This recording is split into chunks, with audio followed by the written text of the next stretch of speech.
ජනතාවක් කිසිසේත්ම ඡන්දය ලබා දීලා නැහැ. உள்ளூராட்சி மன்றங்களை ஸ்தாபிப்பதற்கு 1, 2 அல்லது 3 ஆசனங்களை கைப்பற்றிய சிறிய குழுக்களுக்கு மக்கள் ஆணை வழங்கவில்லை. அரசு ஊழியர்களுக்கு மத்திய அரசாங்கம் சம்பளத்தை வழங்குகிறது.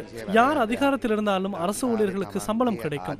எனினும் ஏனைய அபிவிருத்தி திட்டங்கள் அரசாங்கத்தோடு ஏற்படுத்தப்பட்டுள்ள தொடர்புகளுக்கு அமையவே தீர்மானிக்கப்படும். பிரதேச அபிவிருத்தி குழுக்களின் தலைவர்கள் யார் என்பதை பாருங்கள். பெரும்பாலான பகுதிகளில் தேசிய மக்கள் சக்தியின் உறுப்பினர்களே பிரதேச அபிவிருத்தி குழுக்களின் தலைவர்களாக செயற்படுகின்றனர். மறுபுறத்தில் எதிர்க்கட்சியின் உறுப்பினர்கள் ஏதேனும் செய்து உள்ளூராட்சி மன்றங்களை ஸ்தாபிப்பதற்கு முயற்சிப்பார்களாயின் கட்டாயமாக அந்த பிரதேசத்தின் அபிவிருத்தி முழுமையாக அற்றுப்போகும். அவர்களால் பணியாற்றும் அரசு ஊழியர்களுக்கு சம்பளத்தை ஏனும் வழங்க முடியாது அல்லவா? நாட்டையும் வீணடித்து கிராமத்தையும் வீணடிப்பதற்கு அவர்களுக்கு நிதி வழங்க எமக்கு என்ன பைத்தியமா? அதனை ஒருபோதும் செய்ய மாட்டோம். அவ்வாறானதொரு மக்கள் ஆணை எமக்கு கிடைக்கவில்லை. திருடர்களுக்கு உதவி செய்ய வேண்டாம் என தெரிவித்தே மக்கள் எமக்கு ஆணை வழங்கியுள்ளனர். சூழ்ச்சியோடு பிரதேச சபைகளை ஸ்தாபிப்பதற்கான சந்தர்ப்பத்தை எதிர்க்கட்சிகளுக்கு வழங்க வேண்டாம் என மக்களிடம் கோரிக்கை விடுக்கின்றோம்.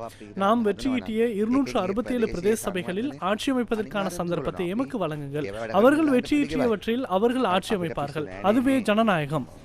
අපි දිනපු 267 අපිට පිහිටවන්න දෙන්න. ඒගොල්ලන් දිනපු ඒගොල්ලෝ පිහිටවයි. ඒක තමයි ප්‍රජාතන්ත්‍රවාදය.